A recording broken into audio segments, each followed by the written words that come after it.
members of the Presidential Task Force on COVID-19, let me also specially welcome the Honorable Minister of State, Labor and Employment, and the President of the Nigerian Labour Congress and his officials, distinguished ladies and gentlemen, gentlemen of the press. I welcome you all to the briefing for Friday, 24th April 2020. I begin this briefing for today by saying Ramadan Kareem to all our Muslim brothers and sisters nationwide.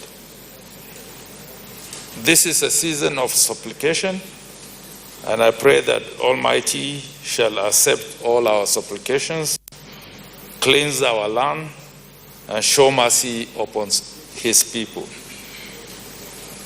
Yesterday, the ECOWAS heads of state held a summit via video conferencing to chart a common course for the sub-region on COVID-19.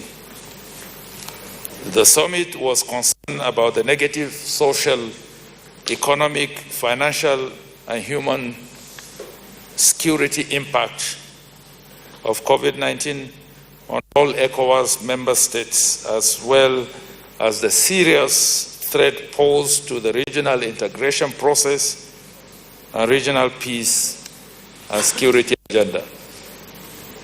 I'm pleased to inform you that in consideration of the need to ensure high-level coordination of all the regional efforts to contain the pandemic, the summit appointed His Excellency Muhammad Buhari, President, Federal Republic of Nigeria, as champion to coordinate the COVID-19 response and eradication process in the ECOWAS sub-region. This is a monumental recognition for the leadership role of our President and an endorsement of the direction we are headed in our national response. The implication of this assignment is that the PTF must now factor the West African sub-region into its plans and activities to support Mr. President in his new role. I must add that the summit also set up ministerial coordination committees on health, finance, and transportation to coordinate regional efforts under the supervision of the champion. Today, the welfare of our frontline heroes, the health workers, came to the front burner. I'm pleased to inform you that the Federal Ministry of Health, working in conjunction with the MDAs and the health sector professional bodies, have signed an MOU for various allowances and other incentives. The full details will be unveiled to you by the Honorable Minister of Health very soon. I am, however, pleased to inform you that in addition to what the federal government is doing, the insurance industry has responded massively to the call for support. The Presidential Task Force has received a life insurance cover to all frontline workers on COVID-19 for a maximum of 5,000 health workers who are employed to fight against the COVID-19 pandemic.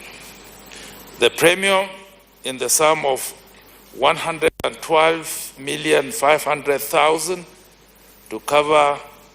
for cover has been fully paid by the Nigerian insurance industry in line with the principle of no premium, no cover.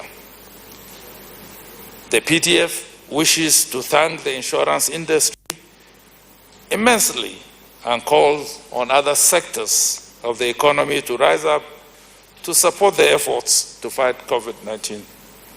I also call on our frontline health workers to double their efforts, just as we are want to assure them of our determination to protect them. I informed you earlier in the week that the PTF has embarked on the assessment of the readiness of 9 states. These visits have been quite informative, and we have, as a consequence, strengthened our collaboration with states. The Presidential Task Force will be fine-tuning the directions and advisories in order to effectively guide the states and for uniformity of approach. I use this opportunity to once more commend the governments of all states visited for providing leadership and resources in their preparations. I also wish to use this opportunity to restate that food security and self-sufficiency remain important to our national life. I therefore urge all our farmers to begin to prepare for their return to their farms as the planting season is here. The Federal Ministry of Agriculture has put in place arrangements for access to farm inputs, extension, and other services. The Presidential Task Force continues to work assiduously towards presenting a report to Mr. President after considering all critical factors. Let me state that these are unusual times. We are in uncharted territories, and we need to forge ahead. As we work out our models, we also draw lessons from other jurisdictions that have had experiences to share. We shall, however, continue to pursue the strategy of aggressive testing, detection, isolation, contact tracing, treatment, and care. Finally, let me repeat my appeal to all Nigerians to continue to comply with all advisories. These are still the most efficient measures that can help us manage the ravaging virus. I now invite the Honorable Minister of Health to present his update and to most sincerely thank you for listening. Thank you.